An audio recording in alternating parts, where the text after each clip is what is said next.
Hello, world and universe. Welcome to the Trevor Donald Experience. Manifest your truth. And if you're new to the channel, please hit that like and subscribe button. And for all my continued followers, I want to say thank you. And this is an opinion-based video channel where I try to open your eyes and ears up to some of the travails and tribulations that take place throughout our cities, our states, our country, and sometimes around the world. And I got one for you straight out of Houston, Texas, and the unfortunate death and demise of a 12-year-old girl who was murdered allegedly by the hands of two illegal immigrant Venezuelan males, young males.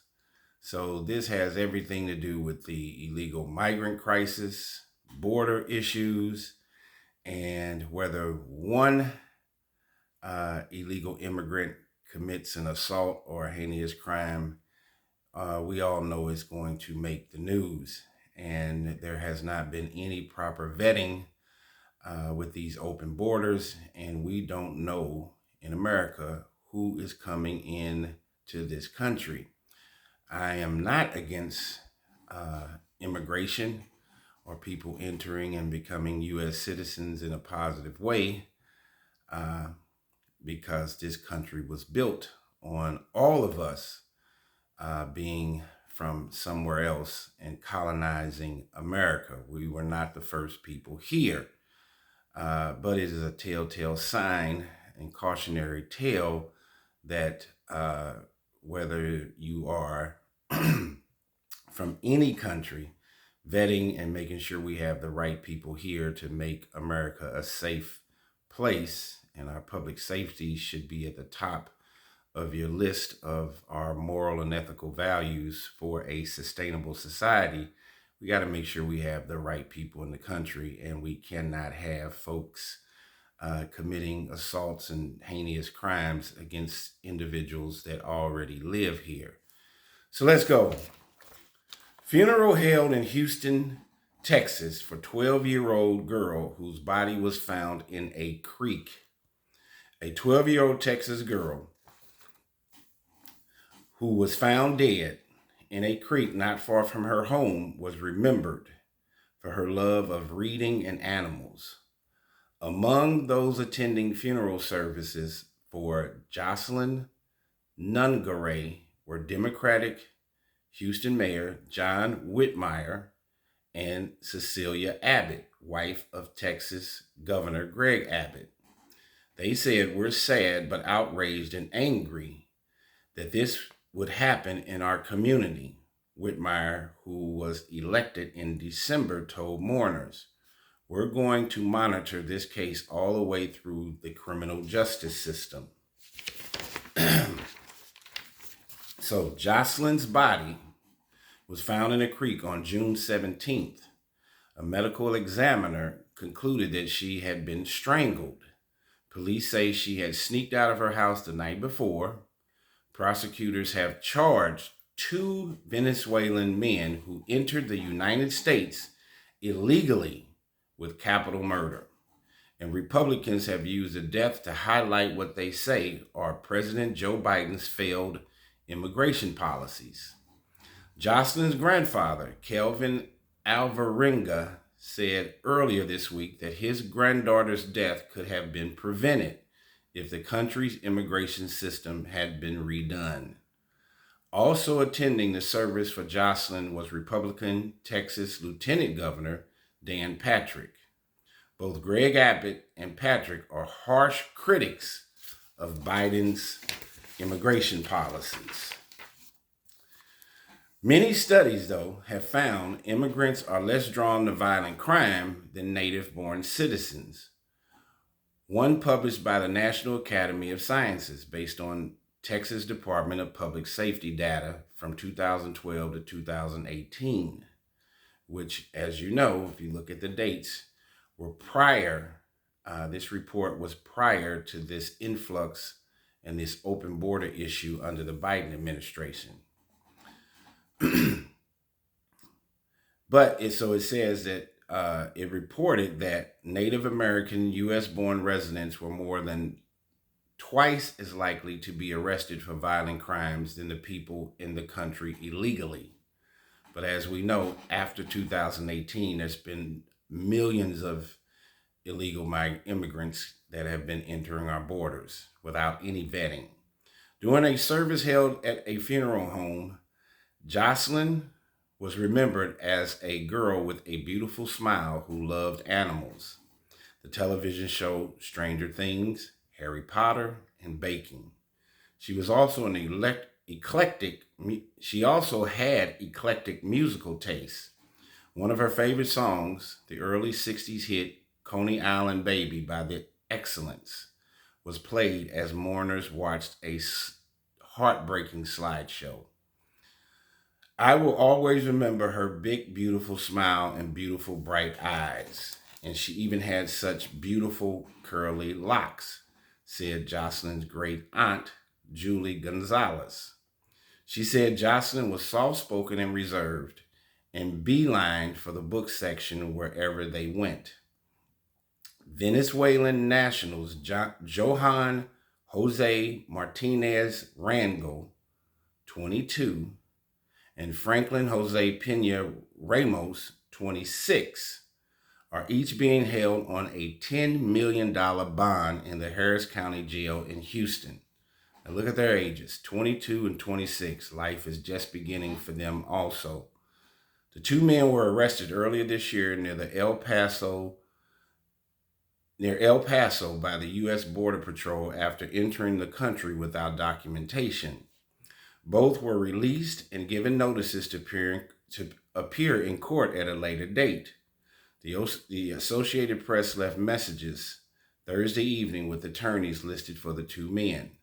So they had already gotten arrested for coming into this country without proper documentation as undocumented illegal migrants.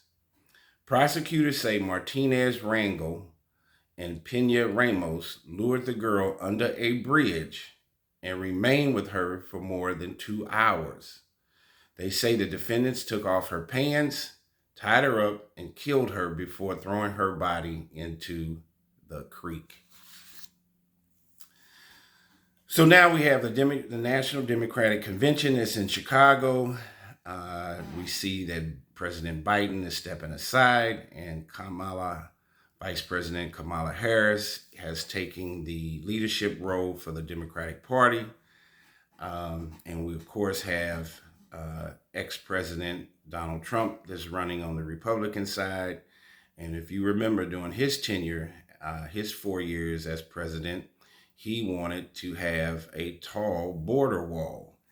And he got criticized and castigated as being racist and antithetical to allowing anybody and everybody to come into the United States in this so-called first world country where the opportunity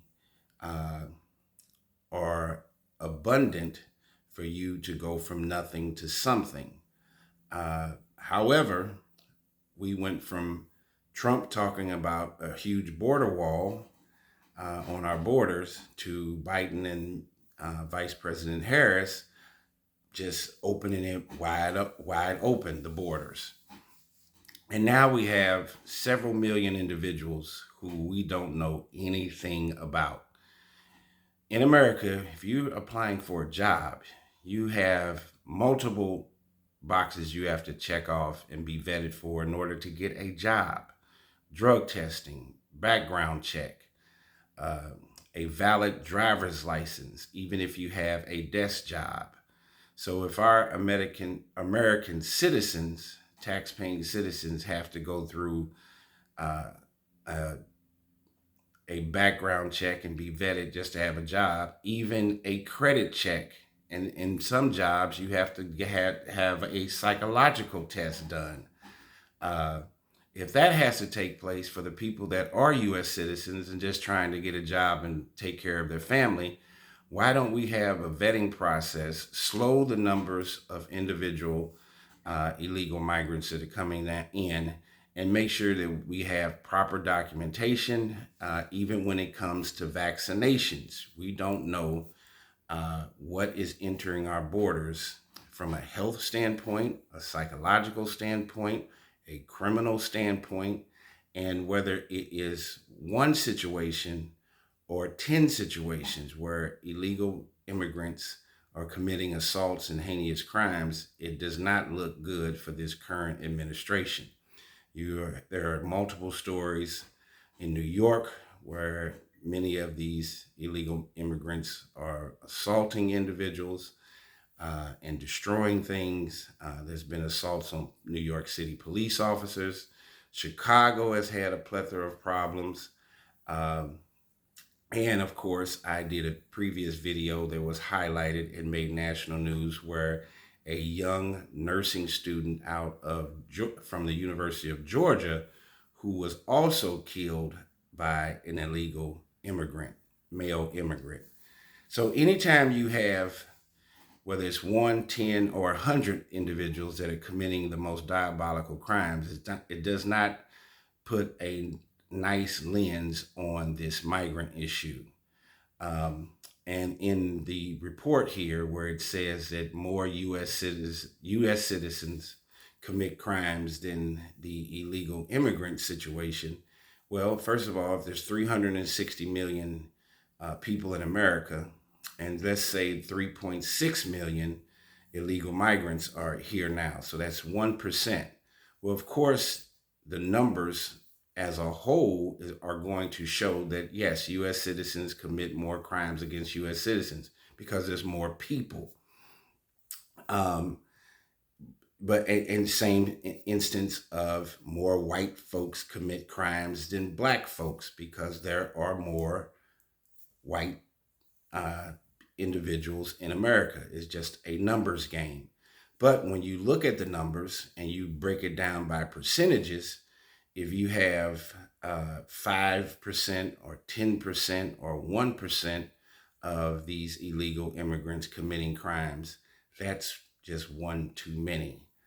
We need to have a sustainable society where our moral and ethical mantra and line should be very high and at the top and not at the very bottom. We also need to develop, the U.S. government needs to develop some kind of plan for what they are going to do with this migrant crisis. These people need housing. Many of them don't have clothes, but the clothes that they wore, they come from very warm climates, and we're putting them in Denver, Chicago, and New York, where there are very bad winters that these individuals are not used to, coming from Mexico, Venezuela, Nicaragua, and some of these other places. So there needs to be a plan on how to get many of these migrants up to par to be self-sustaining for themselves and not a burden on our social services system, let alone our criminal system, and also our jail system. If there is not a plan for many of these migrants, first of all, getting them documented and making them legal, then trying to make them sustainable, making sure that they can speak English, having proper housing, medical coverage. What do you think most people are going to do? They're in a new country that they know nothing about. There's weather and climate changes. Desperation will call for death and destruction, chaos and disorder. This is a real precipice where if this migrant situation does not get handled correctly, you're going to see a high uptick in assaults, property damage, trafficking, and of course, murders. So this is another sad story. There was a case, like I said, with a nursing student out of Georgia who had been allegedly killed by an illegal immigrant. There are several stories out here, but to have this 12-year-old young lady lose her life allegedly by the hands of two very young male illegal Venezuelan illegal immigrants does not put a very good taste in, or does not even look good from a social cultural standpoint for us in the United States of America. Uh, if we don't get some of these things under control, gun violence, poor inner city schools, mental health, the opioid crisis, the migrant crisis, United States is going to go to hell in a handbasket. Tell me what you think of this story. This has been the Trevor Donald Experience. Manifest your truth in a positive, righteous, and God fearing way. And may all the prayers, safety, and love go out to this 12-year-old girl's family who was found dead by a creek and strangled to death. What a sad story.